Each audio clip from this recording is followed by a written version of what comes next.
Welcome everyone. Today's story is about a moment we all experience, but never recognize: the last time. You never know when the last time will come, until it becomes a memory you can never return to. This is the story of a man named Ethan, a man who learned too late that some visits can't be postponed.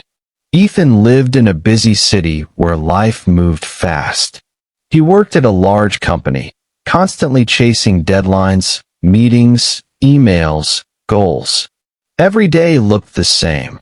Wake up early, rush to work, return late, fall asleep tired. He believed success was waiting just one step ahead, if he could just work a little more. But far away, in a quiet little village, his mother lived alone. She was old, gentle, and always waiting for her son to visit. Every evening, she sat near her small window, watching the road outside, hoping to see Ethan's familiar silhouette walking toward the house. But Ethan always said the same thing. "Not this week, Mom. I have an important project. Next month, I promise. I'll come soon, maybe after this deadline. Soon. Later. Next time." These words became his habit. One morning, Ethan's phone rang while he was in the office. It was his mother. Her voice was soft, weak, almost trembling. "Ethan, are you doing well?" "Yes, Mom. I'm fine," he replied quickly, typing an email at the same time. "Will you come visit this weekend?" Ethan sighed. "Mom, I can't. Maybe next week." There was a long pause. Then she said quietly, "I understand, my son. Take care." The call ended. Ethan didn't think much of it. He didn't hear the sadness hiding behind her voice, or the loneliness sitting in that empty house. Days passed. Weeks passed. Months passed. Every day Ethan thought, "I will go soon." But soon never came. Then, one late evening, when Ethan was working overtime, his phone rang again. This time it wasn't his mother. It was his uncle. "Ethan, your mother is very ill. You should come home immediately." Ethan felt the world stop for a moment. His heart tightened. His hands shook. "I'll come tomorrow morning," he said. He rushed home that night, driving faster than ever. He didn't feel the darkness of the road, only the darkness growing in his chest.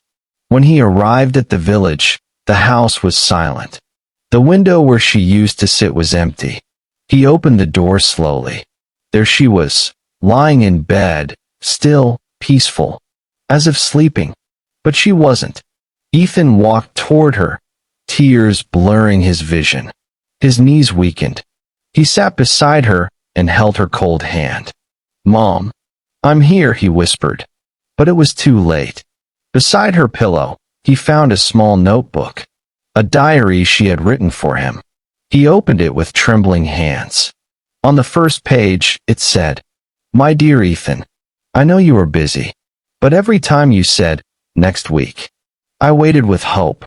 I just wanted to see you one more time." Ethan closed his eyes, crying silently as he held the notebook to his chest. His mind echoed with regret. He remembered every moment he could have come, but didn't. Every promise he made, but broke. He realized something painful. He missed the last visit, the last chance, the last "I love you." The next morning, Ethan sat in his mother's empty chair by the window.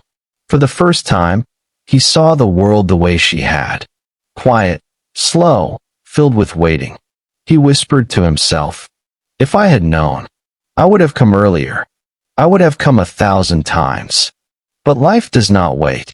People do not wait forever. And time does not return what we ignore. From that day on, Ethan changed. Whenever someone he cared about called him, he answered. Whenever someone wanted to meet him, he went. He never again said, "maybe next time," because he finally understood. The last time never announces its arrival. You only realize it when it becomes a memory that hurts every time you think of it. So if you love someone, visit them today. Call them today. Tell them you care today. You don't want your last visit to be the one you never made. Moral of the story. People leave quietly. Moments disappear silently. But regret stays forever. Never postpone love. Because the last visit is never known. If this story touched your heart, don't forget to like, comment, and subscribe to the Tales Word, where every story teaches English and life together. Tell us in the comments. Who do you want to visit today?